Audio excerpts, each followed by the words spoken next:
அரசியல் கட்சிகள் ஒன்றொன்றும் இது தங்களுடைய வெற்றி, நாங்கள் போராடியதால் கிடைத்த வெற்றி என்று ஒருபுறம் சொல்லிக் கொண்டிருந்தால் கூட, மரியாதைக்குரிய பாரதிய ஜனதா கட்சியினுடைய தமிழ் மாநில தலைவர் சகோதரர் அண்ணாமலை அவர்கள், விவசாயிகள் குழு ஒன்றை நான் டெல்லிக்கு அழைத்து சென்றேன், இது எங்களுக்கு கிடைத்த வெற்றி என்று ஒவ்வொருத்தரும் வெற்றியை கொண்டாடி கொண்டிருக்கிறார்.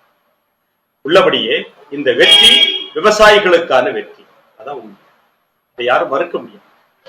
இந்த பெரியாறு பாசனம் மட்டும்தான் இந்த தமிழ்நாட்டில் இருக்கக்கூடிய மற்ற பாசனங்களை விட உயிர்ப்புள்ள ஒரு பாசனம். 21ஆம் நூற்றாண்டுல நீங்க பாத்தீங்கன்னா சார், 21ஆம் நூற்றாண்டு மிகப்பெரிய மக்கள் தன்னெழுச்சிய 2011ஆம் ஆண்டு கம்பம் பள்ளத்தாக்கு, முல்லை பெரியாறு அணைக்கு ஒரு பிரச்சனை வந்த போது கம்பம் பள்ளத்தாக்கில் தன்னெழுச்சியாக பல லட்சம் மக்கள் குமிழியை நோக்கி செல்லக்கூடிய காட்சியை இந்த உலகம் கண்டது. 2011 டிசம்பர் மாதம் அந்த ஒரு மாதம் முழுவதும் இங்கே போராட்டம் நடந்தது. லட்சக்கணக்கான மக்கள் அந்த போராட்டத்திலே இணைந்தார். ஒரு விஷயம் என்னன்னா, யாரும் தங்களுடைய வீட்டு கதவுகளை பூட்டவில்லை. கதவு பூட்டலை, போட்டதை அப்படியே போட்டுட்டு வந்தாங்க இந்த போராட்ட களத்தில். 3 பேரை இழந்தோம். அதுவும் பெரியார் பாசனத்தில் நடைபெற்ற மிகப்பெரிய தன்னெழுச்சி. அதை எந்த அரசியல் கட்சியும் சொந்தம் கொண்டாட முடியல. அங்க நடந்துச்சு.